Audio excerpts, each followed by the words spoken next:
আসসালামু আলাইকুম everyone, welcome to platform of Bangladesh.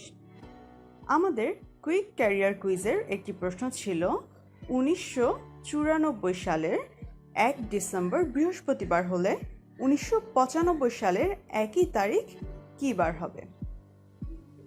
এবার আমরা এই প্রশ্নটির উত্তরটি জেনে নিই।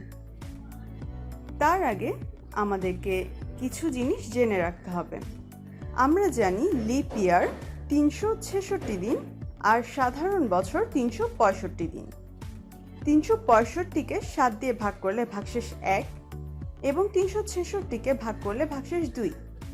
এই ভাগশেষ মানে পরের বছর একই তারিখ একদিন বা 2 দিন পর হবে। তাই যে কোনো একটি লিপ ইয়ার হলে একই তারিখ দিনের পার্থক্য 2 দিন আর সাধারণ বছর হলে 1 দিন। বিশেষ দ্রষ্টব্য, প্রথম বছর লিপ ইয়ার হলেও যদি ফেব্রুয়ারি কাউন্ট না হয় তাহলে 1 দিন পর হবে, আর দ্বিতীয় বছর লিপ ইয়ার হলেও যদি ফেব্রুয়ারি কাউন্ট না হয় তাহলেও 1 দিন পর হবে।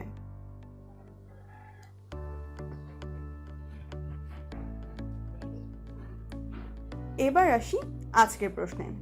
1994, 1995 লিপ ইয়ার নয়, তাই উত্তর হবে 1 দিন পর, অর্থাৎ শুক্রবার। তোমাদের কার কার এই উত্তরটি মিলেছে আমাদেরকে কমেন্টে জানাতে পারো। Thank you.